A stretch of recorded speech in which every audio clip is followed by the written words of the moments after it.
Yes. Another day lab. This time we flip it around. I'm standing up. I wanted to stand today.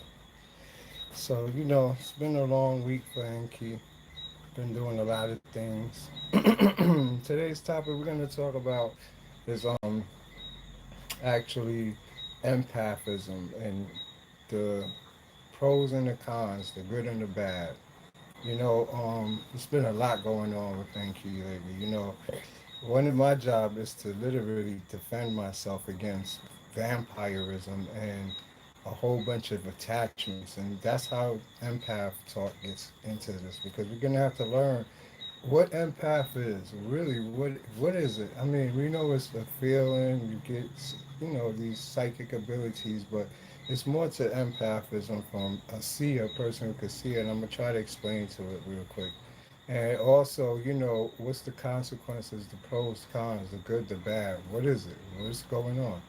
So for us to understand it, I'm gonna, break it down real quick. But before I do, I know I've been doing my crystals. Plus, I just did a video for a good friend of mine, so I want to start off with the video and show y'all this what I did real quick, so we get to see a little bit of it. Come on. Highest grade, highest grade, highest grade. Why discuss about the medicine? That is good for all sickness. What's good, Danica James? Why Babylon try to keep it in the dark, man?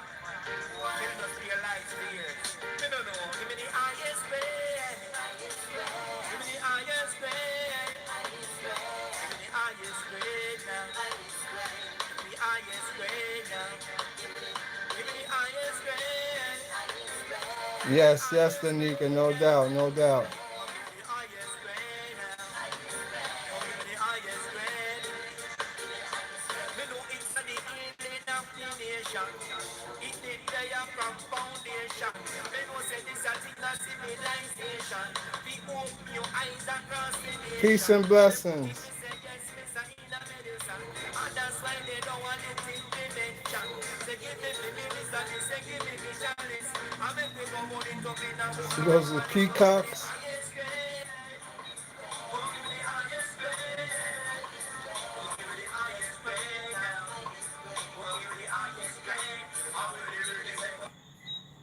Alright, that's what's up. That's just a quick promo. You're gonna see it on Facebook, but I do those. I like the quality of my videos, they be mad clear.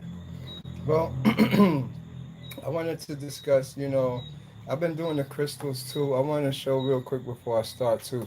These is actually the big dragon crystals that I tell you about that we call dragon eggs. I finally cleaned one. It took 3 days, man. 3 days. You remember this crystal? It was a rock. It looked at all rocky, and I had it open to y'all. Go like that with it. Well, this is how it looks when it's unveiled, and become cleaned off and polished and everything. So this is the final product. It's a beautiful stone. Look at this. Very heavy, very big. So these is the big dragon balls that I call dragon balls. They're beautiful. If you can see the inside, it's all crystals inside. So is this part too. As you can see, it's all crystal. So this is a solid crystal. What they look like, if you've been following me, you'll see them before. I don't have the pictures actually now, but this is the before and after. It makes a beautiful piece. It's very heavy.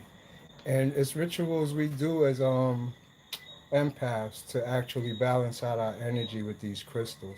These crystals is the most important thing for empaths that's trying to stay in tune and balance themselves because we encounter so much energies out here when we go around other people and what we do is we blend. We do this thing called empath blending. And with empath blending, actually we wind up changing our own selves, changing our vibration, and this help balance it out. So you got these. I'm gonna show you a few other ones. Every day I get more clarity. Yes. This is a chalky colored one. You see how this is? So I'm just showing you, this was just taken out the mill. Put it like that. That's what's been keeping me busy all week. You see this one right here? These is giant crystals, man. Heavy crystals. I'm still cleaning this up and getting it together, as you can see. But sometimes it's good to just keep it natural or whatever. And let me show you this beautiful one. I did the whole polishing on. That's this one right here. I did the whole polishing on this one. See, this is how it would look all the way down. Alright. So I just wanted to show you. These are going to be available or whatever soon. So you'll be seeing them. Here you go, the other one. All these is different styles. You know, these is the huge one. What tools do I use? Really, that's the hard part. You know what's my tools? Let me show you. Look at this. This is my tool right here. Look at this. You see this dragon eating this tail? This is the portal. Put it different ways for you. My tool is sandpaper. That's it. Ancient Egyptian style and water. And key secret revealed to everybody right there. What's going on, Big Smile? How you doing? When you spiritually connected, that's what this is all about, being an empath. Look, this is what happens when you do it. You know, I have a bunch of these for people who want these. I have these available too. They're unique pictures, art that could be viewed from many angles and make different images, as you can see. You know, so this way it's the one eye. You see the face right here? It's half, and another face right here. It's a half, two faces. Anyways, let's get into this discussion. Peace, dope sauce. It's not too harsh on the crystal. Let me see. No, the crystals like that. Really, to be honest, I dealt with the crystals. They are real and they talk to me. When I first got the crystals, I did not want to polish them. I kept them looking how they was. You know, I was so in love with them, I didn't dare want to change their look as how I found them. But over time, I had to realize, and they came out of the crystals and brought me into the crystals. So coming out of the crystals, they let me know that their energy and actually their greatest form is in radiation. Radiation such as acid, you know, any type of alchemical transmutation that transmute them back into beings. That's what they need for the transmutation process. Like you holding a crystal, you know, you actually giving off radiation, infrared radiation that resonate with this crystal now that actually bring it alive. So actually, it's radiation that bring them alive. Same thing when you look at the clouds. When you look at the clouds, you see how it takes towards the sun, especially when it's going towards evening time. The clouds get around the sun. The radiation of the sun transmutate those clouds into beings. Then at night, when the moon come up, it's the opposite radiation to transmutate them back into clouds. So it's a circular process going on between the elemental spirits that's on the earth. They interact with our cells. These is what makes up all the different cells all over your body, resonating at different frequencies that give you your original unique identity for vibration. So with that, each ray of light, each particle, each little atom is connected to your atoms. It's like a fiber optic connection. We're not just walking through air. It's actually like brushes that touches every atom on your body, and they actually give from all the nutrients you need to grow you. It's the story of the fairies, the terracotta dolls that you see all around the pharaoh. That's in the light, and that's actually what he's picking up. But when you like into material stuff, the outer world, the external world, you're not subject to these subtle energies. So it's becoming being sensitive that you start first being in tune with these energies and of their existence, which eventually start to be in tune with becomes more and more obvious, not just obvious, but intense. So the process of it, why it works like that, is because when we was children, we was first born like in an unconscious state, and you have something that came into you. It's called the snake that actually give you your perception, your chakras. So now the child start noticing things. Well, when he start noticing things and can make understanding of what's going on, the snake goes back to sleep inside the back of his behind, and it's called Kundalini. Later on in life, as you go older now and you get around certain environments, certain experiences, certain traumas, it starts to heat up back then, especially if you practice abstinence from sex and the foods you've been eating a lot of alkaline foods or food that's healthy. Those ferminate the condition of what's called calcination. Calcination start the process of actually making your body have less and less water. You become dehydrated. With it becoming dehydrated, your body fermentate and this chemical goes off that we call kundalini. It starts to rise up your spine and it start opening what's called chakras.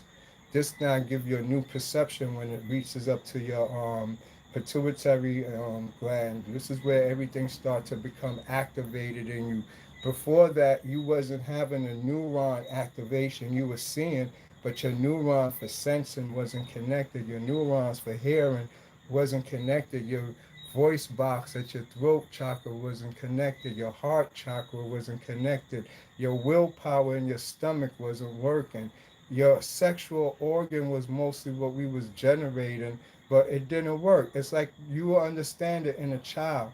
Like when you have a child that's between 1 years old and 4 to maybe sometime 5, you will call them asexual. They don't have no sex because they don't demonstrate an idea of sex yet. They don't think they're a boy. They don't think they're a girl. They just asexual. That's the perfect being. But then when they become conscious that they're a boy or conscious that they're a girl, that's when you go into a different frequency. That's another them. That's not the same them. Somebody else come and sit on their pineal gland, which is called puberty or the goat. That's why you have the bad sounds start coming in these teenagers as they go into puberty. This is the goatee. They start becoming having ego.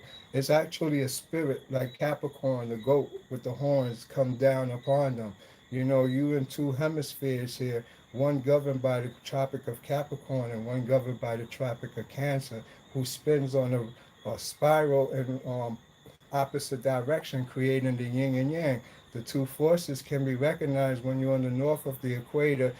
Your water spirals down to the right, and when you're on the south of the equator, your water spirals down to the left. So it's a vortex that's invisible that's keeping everything in order. So with that in mind now, the child actually is perfect at asexual, but when he starts being conscious of his sex, this is when a lot of bombardment of energy start coming upon them. Their resonance change, and he loses the balance of his asexual self and assumes the man position, or the woman assumes the woman position.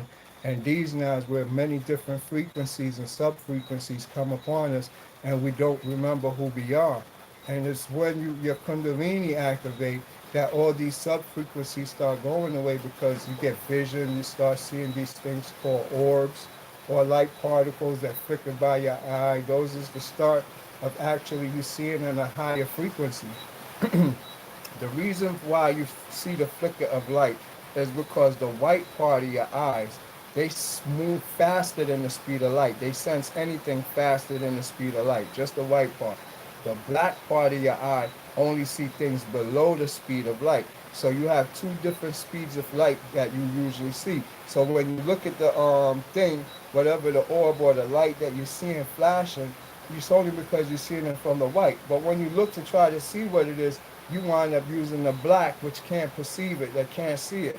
You understand? So you would just look straight and only look through your peripheral vision, and you will see what's going on, because it's not with the black part of your eye. You can see it. Once you do that, it's like you change the radio station of that whatever. So these things exist, but we just don't know how to interpret it, how it works or anything. So that gives you a general understanding that there is something else going on. Now with this kundalini or whatever arising in people, these things now make people have anxiety. They get erratic. They become nervous. They tend to want to be by themselves. They tend to say they see things. They tend to brag about themselves. And they tend to want to always help or feel they could do something. Also, they get this feeling that they're a higher being all of a sudden. So all of this comes with the Kundalini experience. It doesn't mean that you're having 100% full pop. Anybody who's having that will be like Jesus. Jesus is a Kundalini activator, and everything that he could do, you could do too. And there ain't nothing in between that you can't do. Once you learn this is what the Kundalini activation take you into a different world. Once you see, you start to see a lot more. Exactly, Sandra. It's going into Alice in Wonderland, into different dimensions and spheres. And you've been here from the beginning of time at these subatomic particles and atoms. So when you go back into a subatomic world, which is the inner you, Agatha, you start to see these places. But it's only through the empath that connects it. So now we get to describe what the empath is. The empath comes as a psychic attack onto you. That's the first sense of it. With it being, if you could see it like see is see, I see, so I could give you a better how you say it, direction, destination of what's going on.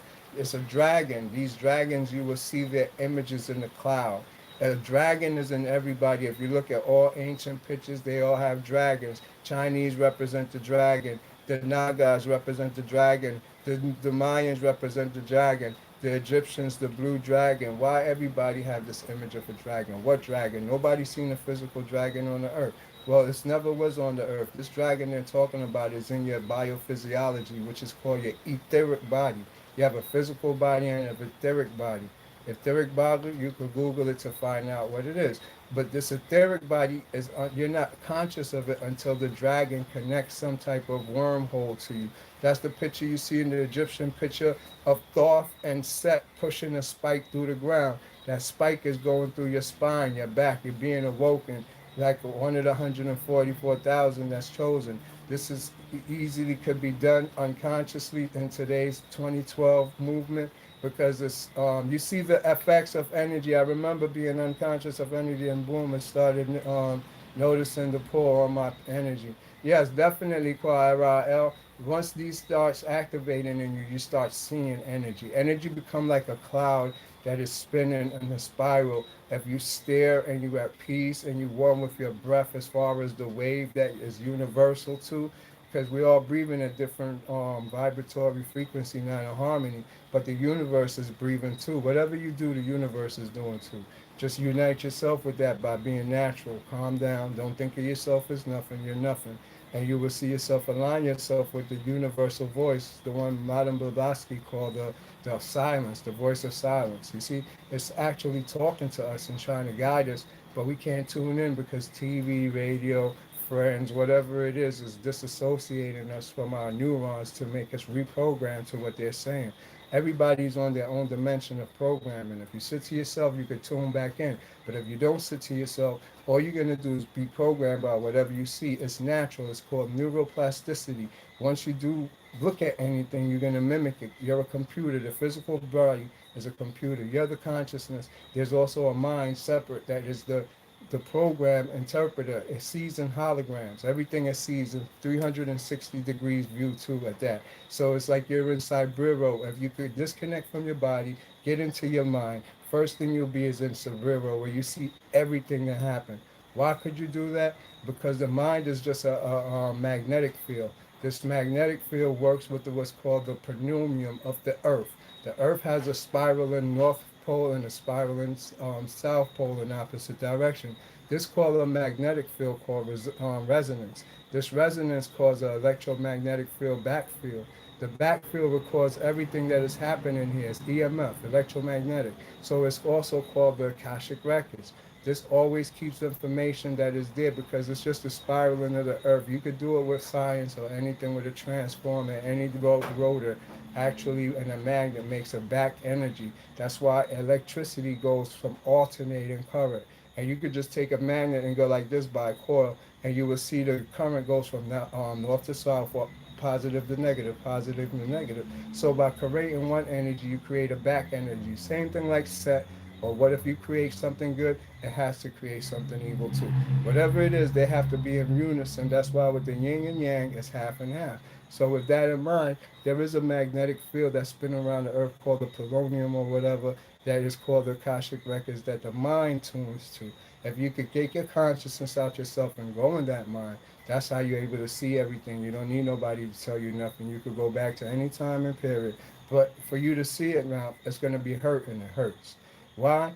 Only reason it hurts is because you have these things called chakras and nadis. They're all locked, disconnected. They're like the thing they said, the lily flower that ain't open yet.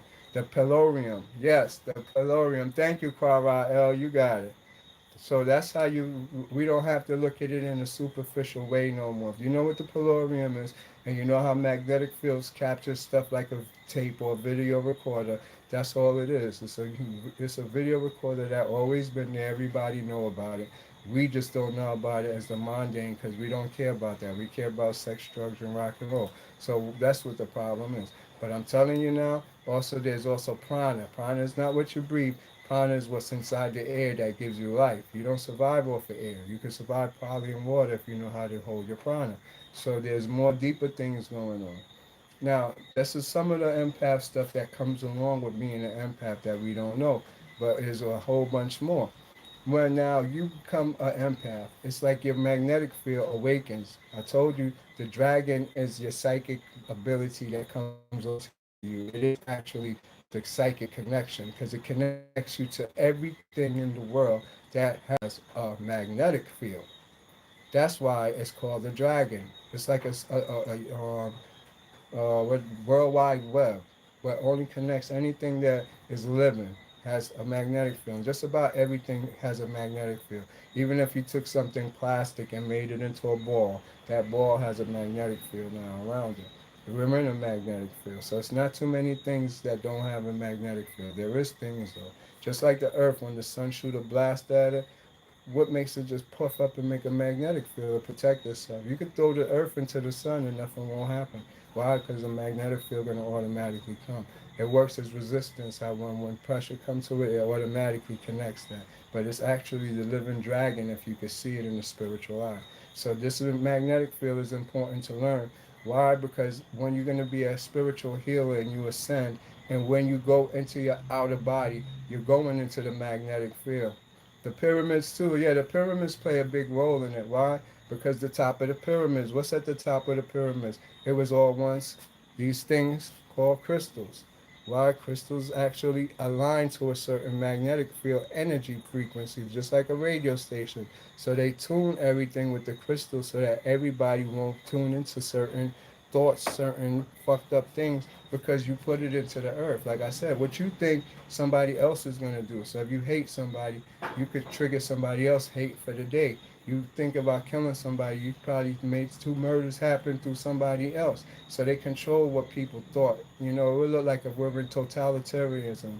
You know, the situation being like if nobody had valuable things, then nobody would steal. If you have valuable things, people will steal. So they kept a balance in society. That's called today the modern Israelites. That's what the Israelite practice, commune living. That's what commune living was. First came into play through the Essenes. The Essenes used to do it, which is just in popular books. But actually, all indigenous culture that was on the earth practiced the inner court and the outer court system because they took care of the people who didn't have anything and they stood out. But the king, if he accumulated enough, he built like a little community and he kept the inner court and the outer court. So everything is represented. If you want to read and learn about that, that's in Roman law, which is called gens, Gens, where we get the words Gentiles from. Gentile is not a Jewish word. Gens actually meant any indigenous tribe, and they tracked all the indigenous tribes under gens. And these gens later on, they took the system of Christianity from them because everybody on the earth had Christianity, and then made it the Roman religion and all that stuff, and twisted it up and put the Babylon magic into it, and then we brought it back out. It's not nothing bad. They just advanced it. That's all they did. Because the primitives only worshipped it. They used it as spiritual powers, which is where we're getting to now. With the magnetic field being able to be connected to everybody like a world wide web, we send energies. We receive energies. This is the problem that's going on now. That is the pros and the cons with being an empath. Being that your magnetic field is open through the dragon, now that anything you get around, you have empathy for it. Sometimes just being in an empty room, you start hearing and reflecting on everything that took place in that room from an hour ago from to years ago. You can feel it. And the longer you stay in the room, it becomes more toxic to your magnetic field. So practicing first making a space for yourself and purifying that space, no matter what it is, it still has to be purified. Anywhere back in the ancient days, our ancient ancestors never took a body of land without sending an animal on the land first to walk around and take out all negative energies before they built on it. They didn't just build on a piece of land that they got. Same thing, you can't just go in an apartment that somebody used to live in and they used to live fucked up, maybe murdered, did this, child molesting, and then you go in there, you pick that energy up in your magnetic field and you start expressing those type of qualities, and it's not you. So you have to be able to put a cat in the room or something and let it eat out all the negative energy. Do some spiritual work and cleanse and purify your space before you start residing in it permanently, where you go to sleep and be comfortable in there. Because when you go to sleep, Sigmund Freud showed you in the cover of his book Dreams, with all the demons or all the animals laying on top of the sleeping person, that when you go to sleep, your magnetic field drop, your protection drop, and you're able to be subject to anything that's in the air. And that's what usually happens to people. So knowing that now, you purify your room, you purify your space. You have to be careful of who you be around. Magnetic fields and being an empath work as bubbles. You're in a bubble now. Your bubble is the length of your arm if you stretch it out and just do a turn around 360 degrees. You're in the center of that. So now when you come across somebody, your bubble expands. Your bubble could expand from about a block radius to expand across the universe. Everybody have bubbles that could do that. Don't think that your bubble is limited. I could connect to people in New York. I could connect to people in Africa. I could connect to people all over and touch them and feel them and do everything. And anybody else could do it too, as long as they understand the science and the philosophy of natural science and natural magic. Now, the way this works is actually with your macabre, because this magnetic field we're talking about, when it enters you, it becomes what's called a macabre. It's a permanent macabre. It's energy. It can't be destroyed or created, so you always have it. Even when you die, you remain in your macabre. What's in your macabre is things you adore, things you hate, mostly things you hate. Because why? You hold on to it. Because you don't forgive things in your heart, you hold it inside of you. When you hold things inside of you, they stay in your magnetic field. That's why they teach forgiveness is the most important thing. Why you're not actually doing anything to the person by forgiving them, you doing something to yourself by taking out something out of you, that hate that you feel for something. Once you take that out of you, it's not in your macabre no more. Your macabre is clean and you're good. So once you understand that, you will be careful of how you interact with people, because interactions lead to offending people or you bigging people up and praising them. The same thing, if you big up people and praise them, it's the same as being an energy vampire. We're going to get to that in a minute. Once you understand, you have macabre laws, and once you violate your macabre laws, you connect with other people's macabre. If they're in bad energy, they're low, they're weak, or anything like that, your strength is going to be taken because you're strong. Because they're weak, it goes automatically to them. And what happened? Their weakness comes and transferred to you. Their diseases and sicknesses come to you. These actually could be done in the same way that if you had ate some vitamins and minerals, you could transfer your vitamins to a person too. If you're a healer, you could do that. It's going around them, being there, being sympathetic towards them. You have a sympathetic field that actually locks within the macabre, so they can actually taste the food you ate. If they're empath and they're sensitive just like you, from miles away, you could actually feed them vitamins, heal them, take smell what they ate, everything you could do. That's what the macabre is. But we're just not sensitive to it because we got so much pollution and so many things in our field. We're not acting as ourselves. We get these erratic energies, because also with that now comes entities. Entities also inhibit people macabre depending on the vibratory frequency you're on. If you're on a bad vibratory frequency, you could be vibrating on the same energy as a demon. And I'm not saying a regular demon, because there's no such thing. These demons is what we call um, decapitated soul, like souls that the person, the light being left already. But what happens, these souls float around in our atmosphere. And sometimes when you resonate at the same frequency, it comes into your macabre. So your macabre is now the length of your arms. There you have things in there floating around that actually has influence on you, that actually gets you to be doing things you ain't supposed to do. It makes you have diseases and sicknesses. If you have a disease or sickness, there's an entity in your macabre, point blank blank. It could be the person you're with. You're not supposed to share your macabre more than about 6 hours a day. Aside from that, you have to, yes, dinosaur, you have to separate yourself to purify your macabre. If your macabre don't get purified, this is where diseases, sicknesses, anxiety come in, depression, all types of different feelings. A happy person has a happy macabre. How you have a happy macabre? You don't know. Nobody knows because you came by yourself. So only you will know how to do that. The only way you do that is by staying to yourself and studying yourself in your macabre. Once you understand that you have this, you understand how why Jews stay to themselves and other cultures stay to themselves, and most people in those cultures stay to themselves. The woman be all veiled up. They don't want nobody to see because they could violate the woman just through the macabre. They know these sciences long ago. We're naive to it. And so the government make money off of us through the pharmaceutical company and the medical company. These two work together with what's called the religion. Religion try to gather y'all in groups, gather everybody in groups so we share energies. We go there and we start feeling sadness, depressions, all these feelings, our angers, our everything is coming onto us as we in a group. Being in a group is not a good thing, especially with hates, empathic energies, and those type of things, because it inhibits into your macabre. This is resonance of energy. It's magnetic, like I tell you. So whatever's thinking, whatever's going on, it's recording it. It's holding it inside of you. This has been proven by actually Elroy Hubbard, who started Dianetics. He made up what's called engrams, that even when a person is knocked out, they still recording everything that took place and could remember it under post-hypnotic hypnosis. So your body's a living recorder, regardless if you're awake, asleep, conscious, or unconscious. It still records everything that's going on around you. So I just want you to understand that L. Ron Hubbard proved that in his book Dianetics, which is an excellent book on the higher worlds. But he did it for the mundane to show them that the mundane is not just unconscious, they have consciousness in them too. So it's deeper because they have to hypnotize them to get to their consciousness. That's really what I paid attention to. Now back to us as empaths. The basics of empaths is the fact you understand macabre laws. You have a macabre and don't violate it. Don't be around people too much. It's not a matter of good, bad, positive, or anything. It's just we want you to hold your individuality. Because once you start exchanging macabres and being around too many people with macabres, you start shape-shifting one into that person. You see it all the time. People start looking like their cats, their dogs. Those is the quickest people we unite with quick. A lot of people who like had traumas in their life, been hurt by other people, especially by their parents and their fathers and mothers, take animals and have animal pets, and they keep them in their macabre as love.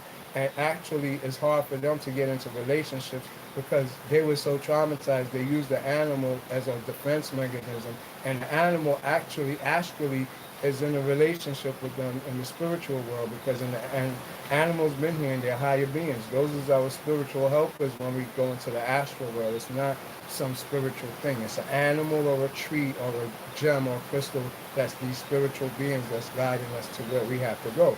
So once you understand that, don't look at it as repulsive. And I don't understand really the animal physical part of it, but I know the truth of both sides. You understand? The animals is those higher beings that you see the Egyptians worship and everything, and they are those higher beings that was here before us. You understand what I'm saying? But they still here. So they still have those images, but they have physical bodies. So once you understand that, maybe you'll be more understanding of why you have such much love for animals or why you and your pet is so united. But anyways, this don't just go for pet animals, go for plants. It goes for everything that we overlove, everything that we try to avoid as far as who we are. So once you get an understanding of that, you will maintain less attachments. The less attachments you have, the more purer your macabre be, the more easy it is for you to transfer and travel and have out-of-body experiences. It's not to hate, but it's to control your feelings because we're tied to the earth through our root chakra, which is our feelings. It's water. And once we're in the water, we're in Leviathan, and we get emotional. Once we get emotional, you forget you're a higher being and you actually believe the experience you're having here. So knowing all of this, you would try to understand more of what's going on instead of actually trying to involve yourself in experiences that's trying to test you. All it is testing you to see what you're going to do as you make these choices that put you on these roads that you don't have to take. Once you understand that, you will learn more to put your macabre in order, help, participate, but know when to fall back to. Doing all that, you remain you. And actually, why is this important? Because when they gave you that first power, the power is to actually evolve. It goes to different spheres. This is now where meditation comes into the picture. If you're meditating, Sun staring, the sun staring is only designed to detoxify your body. Detoxify your body and give you sight into another world, into the other world, the invisible world or the parallel world of the Egyptians. So that's what the sun does to you when you do the staring. Whatever you eat toxifying, it detoxes you. Once you get to a certain level of cleansiness and sun staring, your kundalini activates. You start seeing weird things start popping up orbs. You're on your way. You don't have to sun staring on it. Same thing, you do some moon staring, you get emotional. All this stuff is what you need. You're opening Solomon's canister and letting out the demons that you hold inside. These is the repressed feelings, the repressed you, the ego you, the look at me you, the actual always want to help you.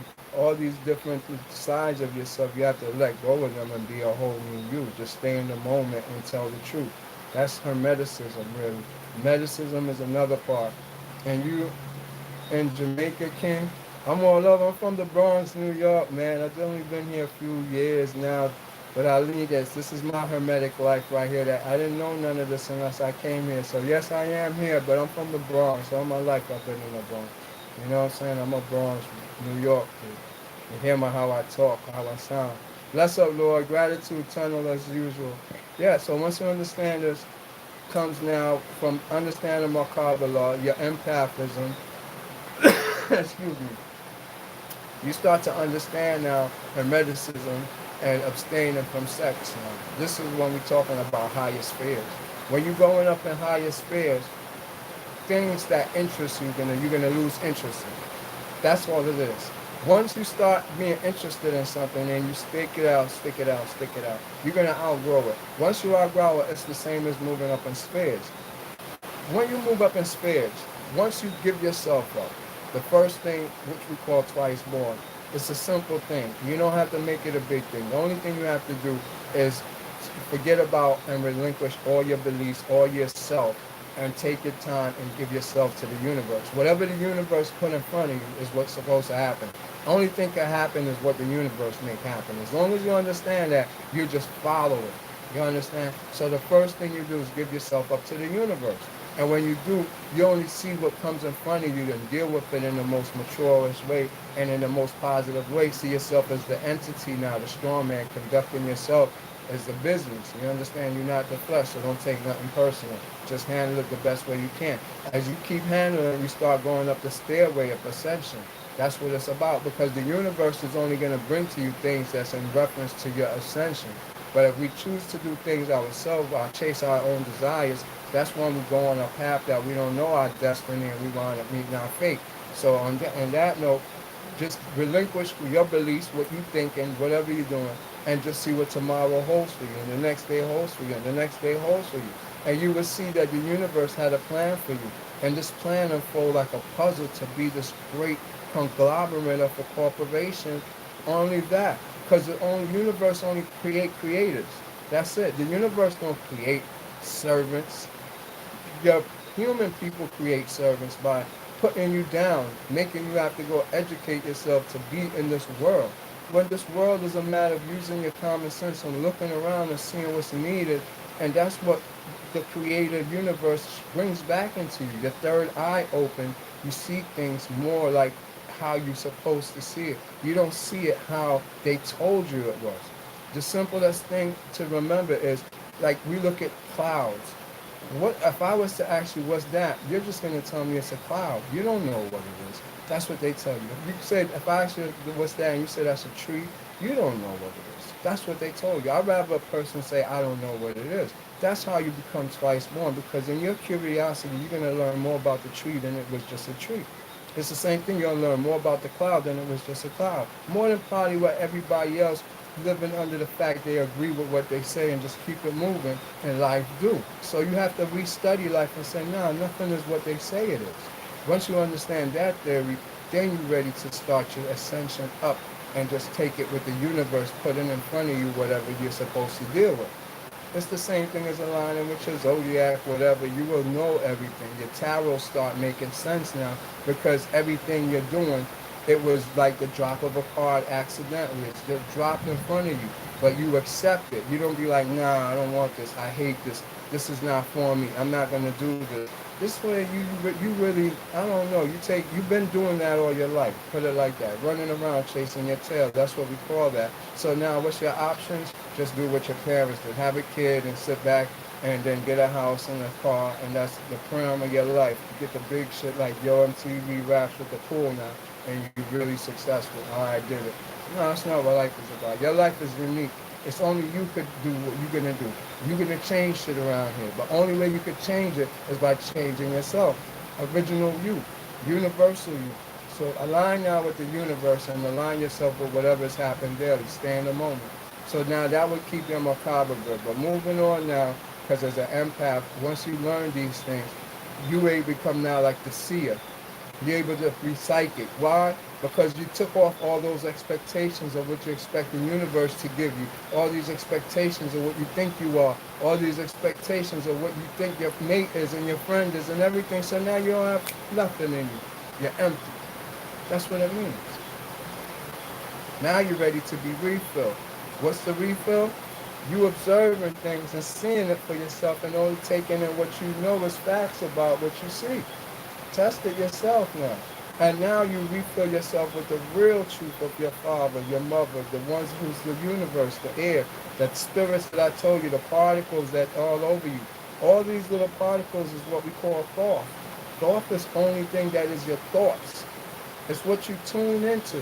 Do you tune into just what you need to survive? Or do you hear everything that is going on? Could you tune into your friend that you argue with and just left and they're still talking in their ear? You could hear it still. Do you tune to that? Could you tune to before your mother call you and everything, or your friend call you and be like, he's about to call? You could do that. You could do all of this. This is my first time watching. You have great information. Thank you. Thank you, Selena Bonner. That's what it's about. So once you're able to realize there's more going on, then you're going to realize there's a deception going on. Why? Then everybody don't know these things. Why? That's because they're purposely pushing from programming from TV, programming from radio, music on us through our emotions. We get emotions and they feed off of this energy. It's the greatest empath. And all right, let me tell you what feeding is in vampirism. But you got to understand those two. Vampirism, on a plain and simple level, is when somebody disrupts your magnetic field. That's vampirism. Simple as that. Like you're chilling. You meet your friend. Y'all cool. Well, I've been talking good. Then all of a sudden he go, I don't like that. And then you like, what? He just fed off of you. That's it.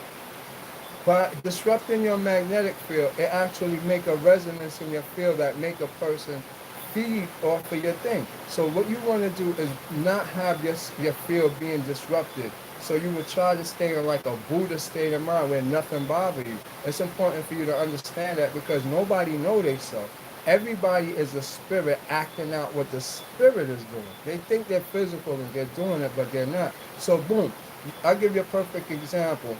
I'm not saying it, but you know, the woman, she'd go put on some lipstick, makeup, and a tight suit and go stand in the middle of some dudes and just be quiet, just stand there like, and she know they're gonna be like, yo, what's up? Yo, that's what it is. Yo. That's what I'm talking about. We don't know why we do these things. We just do them. It's to get energy. You understand what I'm saying? We're taking people energy when we make them look at us, when we make them listen to us, when we take something from them, when we big them up. Even when you big somebody up, you're stealing their energy. Believe it or not, they drop their guard. Yo, thanks, thanks, really. They feeding you. So you see stars do it, but they get sick in doing it. Look at Michael Jackson, how he was fucked up from him stealing everybody's energy. Everybody was stealing his energy too. So this is what happens when we don't know ourselves, don't know the energy. So you play with it, and the result always fucks up. The thing, like I tell you, is ground yourself. You gotta isolate yourself like the Jews or the Hebrews. It's real and live a long life. It's there for you. What's this energy we're talking about? This is called ethereal energy. It comes through the crown chakra and it goes out through the bottom of your feet. Why everybody don't have it? Their chakras is not unlocked. This is the book of Revelation, the 7 seals. You have 7 seals. It don't say 7 opens. It says 7 seals. So that means they're locked. So you have to unlock them through this meditation, going to yoga, kundalini, leaving the physical world for a little while, going into your mind. All these things will make your kundalini or these chakras open. All of a sudden you have all these biblical experiences, these mystical experiences, these visions. Then you're on your way. Now you can go about your life because you opened up the chakras, and our experiences is going to be the one to make you go up in chakras, because each chakra is guarded. You have a gatekeeper there that is your character, your personality, that ego while you reside in that chakra. So by people pushing on your ego, testing you, upsetting you, eventually you're going to have what's called a pop. You're an info, boom. The next thing you know, enlightenment happens, and you move up to the next level in chakra in your ism. And just keep repeating itself till your crown chakra open, and you bust out your crown chakra, and the ethereal energy start flowing up and down like this. I show y'all it in my video. Just Google YouTube ethereal energy. I'm showing it y'all on my face. Then I stop it and I make it go. That's that energy. It ain't nothing like you're gonna think of glow or light or anything. No, it's that static you see right here. You see it? This is ethereal energy. It's flowing all over me, but you can't see it unless I really stay still. But you will see it all around. That's what ethereal energy is. So once you have this ethereal energy, that's this life force. People have it extra and they could give it. That's what you do Reiki. When you're doing Reiki, you're pushing it through your hands. You look at all Egyptians have their hand up. If you ever even notice, it's always the right hand. Why? Because the right side represents God, the Father. So they make sure they don't use the left hand. The left hand is, no, the left hand is the Father. The right hand is the woman, the mother. They represent the mother. So they always show the left hand and the left half or whatever. The right is the man. They work together. It's yin and yang. But they only show one side of the body, if you notice. And they show that for a reason. Because you're only one-sided when you become a whole. But as you come down, you split into the twin flame, two souls. And so that's why you hear the story of the twin flame. Well, you have many souls. Some people have one soul. Some people have two souls. Some people have 20 souls. You don't have a soul. Some people's souls come in your macabre and just get trapped in there, and y'all become good one people. So it depends now. Also, souls come into people's life to help and protect them over something. So you have family members that their sphere will come over your sphere, and you will have more than one soul. And so sometimes you push an uncomfortable energy out. You get around people, they feel an uncomfortable energy because you have more than one soul. You have more than one vibratory frequency. And so this is also in a lot of people that actually have relationships. They be on to relationships. Most relationships, we get into the same relationship because of the simple fact we only feel the vibratory frequency of our parents and that person who's in our relationship. And so when we get around other people who have vibratory frequency is different, it's repulsive to us, or we don't feel comfortable around them. We don't want to be around them. It's something we like about them, but it's just their energy. But this is the energy you need. You don't need the one that's like your parents, because that's a dead energy now. You need the energy that's going to heal you. That person that make you feel uncomfortable is your partner energy to actually balance out your energies, because that's the healing energy you need. The ones that you could say is boring, honest, don't do much. Actually, they got the right resonating energy to balance out the ego energy or the woman energy, because she go after the alpha male the most, and his energy's kind of resonating at an unfixed frequency. Is psychopathic. Depending on the environment situation. Now, with her having sex with them, she leaves these imprints. You get these imprints within your womb. These imprints is a vaginal actual vibratory rate that actually is a magnetic field. And this magnetic field, it has powers. That's what we call libido. That libido energy, it comes out as chi energy through the woman. It actually is an attack, and it actually is good. So a woman have to learn to discharge that energy or get that energy off of her when she come into the higher worlds, because actually that actually passes on as she walk by the street, as she interact with a man. It doesn't have to mean he has to have sex with her to contract it or she to contract it from him. So this could be over a period of time, she lose who she is. She's not herself. She's resonating at false frequencies. Her behavior, anxiety, all these things take up on her. They get cysts in the womb, fibrosis. All these things start to occur over a period of time of if you don't abstain from sex. And also hormones. A lot of hormones is the key to this now. Chicken is not regular chicken no more. It's filled with hormones. So when you eat this food and you're an empath, it has a very adverse effect to produce what we call the fibroids in women. So if you got that, I would recommend to stop eating chicken. So anyways now, no, meat period, meat period. Anyways now, these are most of the effects of empathism that you have to be aware of.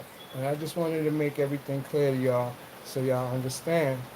Let me see if there's any questions or anything, we can answer. Because that's the topic for this little session. All right. What's going on, Sandra? How you been? Selena Bonner, that's what up. Thank you, and stay tuned. There's plenty more to come, and this is what it's about. I'm trying to do the stand-up ones will be quick messages that get the point across, and I hope y'all get it. University of Conscious Science, one love.